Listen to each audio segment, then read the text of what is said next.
Good afternoon mga idol. Bali nag-ikot-ikot lang tayo ngayon. I-miss ko tong dati kong motor. Ano na to, bali 6 months na nawali sa akin. Yung may-ari nito ay may pinuntahan sa Baguio. Nag-ano sila, nagbus sila. Kaya wala namang siyang yung parking niya sa labas. Iniwan mo na sa akin ng 3 araw. Kaya na-miss ko talaga to na-miss ko tong gamitin, kaya mamamasal muna kami. Iikot-ikot ko muna siya kasi wala iba talaga yung may pinagsamahan kayo nung dati mong ginagamit na sasakyan Ito yung dati kong motor bago ako bumili ng Click. Ano siya, nag-edad sa akin ng 5 years bago ko siya binenta. Kasi nga yun, kumuha ko ng Click para mas mas komportable sa pamilya ko pag kami ay nabiyahe. Kasi dito, alam naman natin, medyo mangalay at maliit ang upuan. So nagrereklamo yung aking angkas na masakit nga lang sa likod, masakit sa puwet. Kaya napag-desisyonan ko na yun nga, binenta ko tong si Raider para bumili ng scooter. Bali mga idol, talagang napakalaking tulong nitong motor na to sa akin. Kung natatandaan yung mga idol, nung bumiyahe tayo ng Chaong Quezon, ito yung last na gamit ko sa kanya. Yun yung biyahe na huling pinagsamahan namin bago ko siya naibenta. Kaya ito, gagala ko muna siya ngayon. Kami muna yung magbabanding. Kasi sobrang namiss ko tong motor na to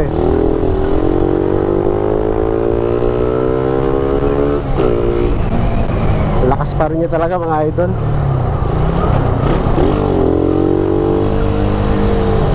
Namiss ko yung niya, yung atungal niya. Kasi yung Click ko napakatahimik.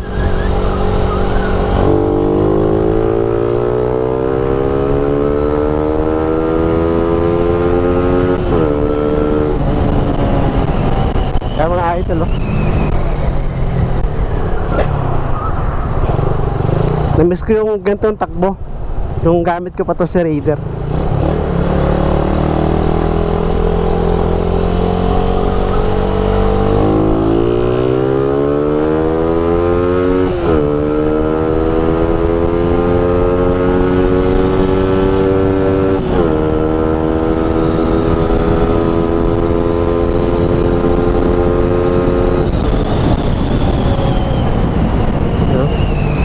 Lakas na pa rin idol.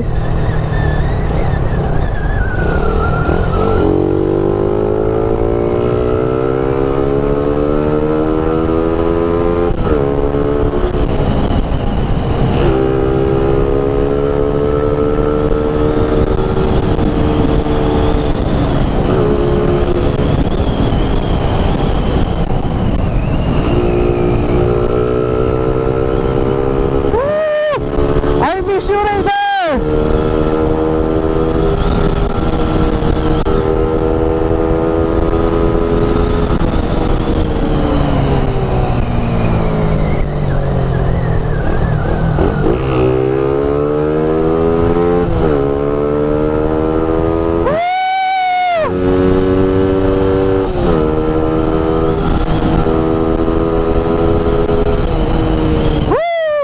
Sarap!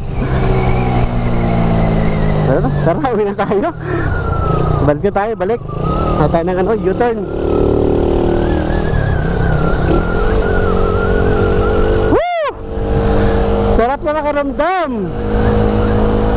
Kaya nami-miss ko to Binibigay yung gusto ko Mga mote. Balik na tayo, balik.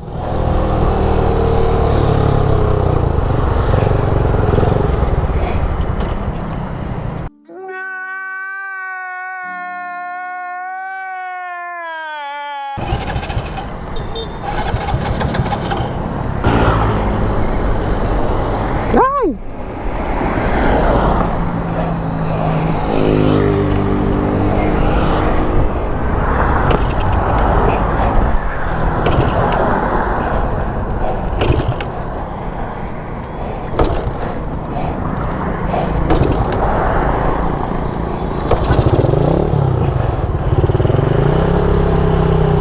Ilulus compression.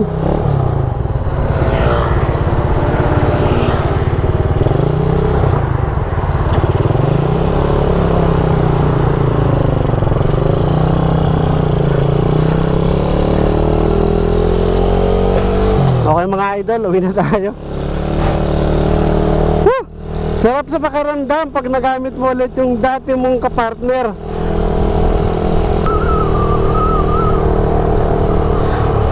Sa totoo lang mga idol, sa tagal kong gamit to si Raider, hindi ako binigyan ng sakit ng ulo.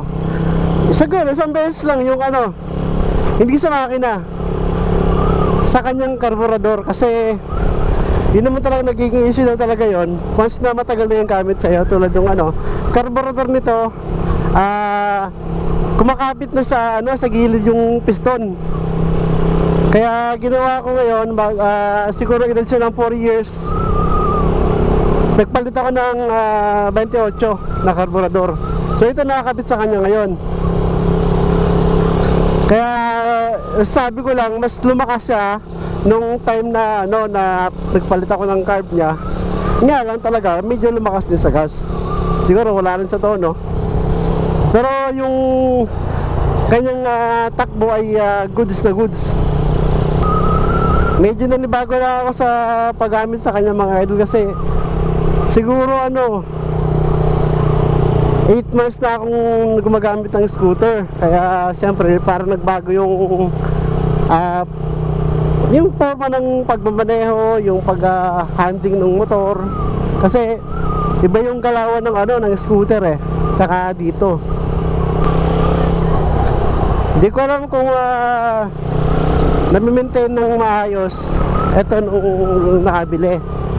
Kasi di ko naman nakikita, pero lagi nyo naman daw chine-change oil. At tingin nyo mga idol, mas magandang ano, gawin sa kanya, kasi magsi 6 years na siya ngayong taon. Bale 5 years and 8 months na sa ngayong December, January na pala. 5 years and 8 months. So wala pa namang ano dito, wala pa namang ginagalaw, hindi pa nabubuksan ng makina. Pero siyempre di natin maiiwasan na ano, ikukumpara mo doon sa bago tsaka yung edad niya ngayon, na medyo magalaw na yung ano, magalaw na yung unit, magalaw na yung motor. Tsaka di na tulad dati yung pinaka smooth nya, medyo ano na siya, ma-vibrate na. Siguro nanibago lang ako kasi yun nga, sabi ko sa inyo, mula nung nakabili ako ng scooter, is yun na talaga yung nagagamit ko.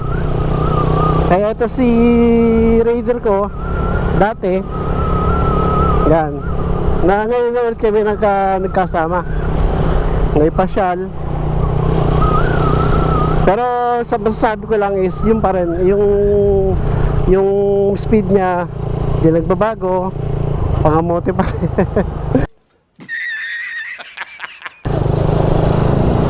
Bayan.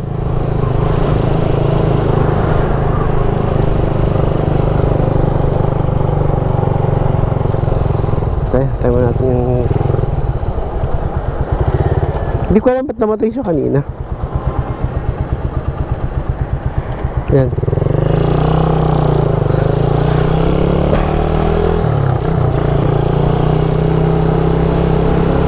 Tambay muna tayo saglit.